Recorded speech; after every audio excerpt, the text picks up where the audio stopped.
Alors, je vais vous lire Harry Potter à l'école des sorciers de J.K. Rowling. C'est l'histoire d'un garçon. Quand il était bébé, ses parents se sont fait tuer par un mage noir. Et lui, c'est le seul sorcier qui est survécu. Et on l'a envoyé dans un monde avec des gens parfaitement normaux, sans pouvoir magique. Et lui, il ne sait pas qu'il est sorcier. Et le jour de ses 11 ans, il y a un géant qui s'appelle Hagrid. Il vient le chercher pour l'emmener au monde de la magie, à l'école de Poudlard.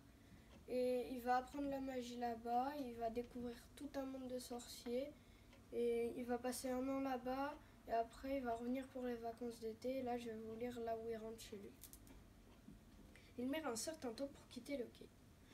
Un vieux gardien ridé les faisait passer par groupe de 2 ou 3 pour qu'ils n'attirent pas l'attention en surgissant soudain au milieu de la barrière. Inutile d'affoler Dieu.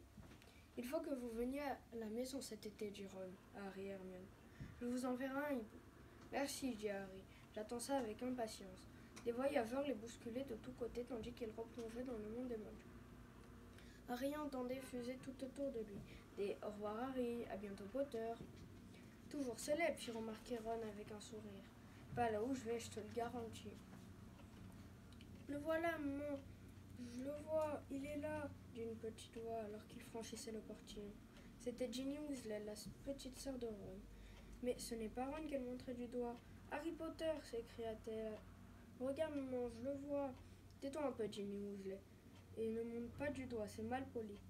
Madame Weasley leur adressa un grand sourire. Vous avez une année chargée, dit-elle. Très, répondit Harry. Merci pour le pull, Madame Weasley. Oh, ce n'était rien. Alors, tu es prêt?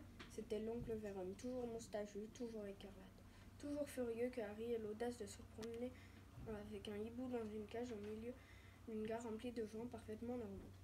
Derrière lui se tenaient la tante Pétunia et Dudley, qui eurent l'air terrifiés dès qu'il vit Harry.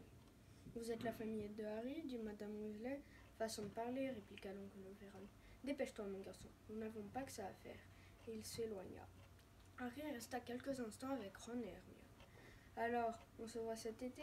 J'espère que tu passeras de bonnes vacances, dit Hermione en jetant un drôle de regard à l'oncle Vernon. Elle n'avait encore jamais vu quelqu'un d'aussi désagréable. Oh, sûrement, répondit Harry avec un grand sourire. Eux, ils ne savent pas que l'usage de la magie est interdit à la maison. Je pense que je vais bien m'amuser avec Dudley cet été.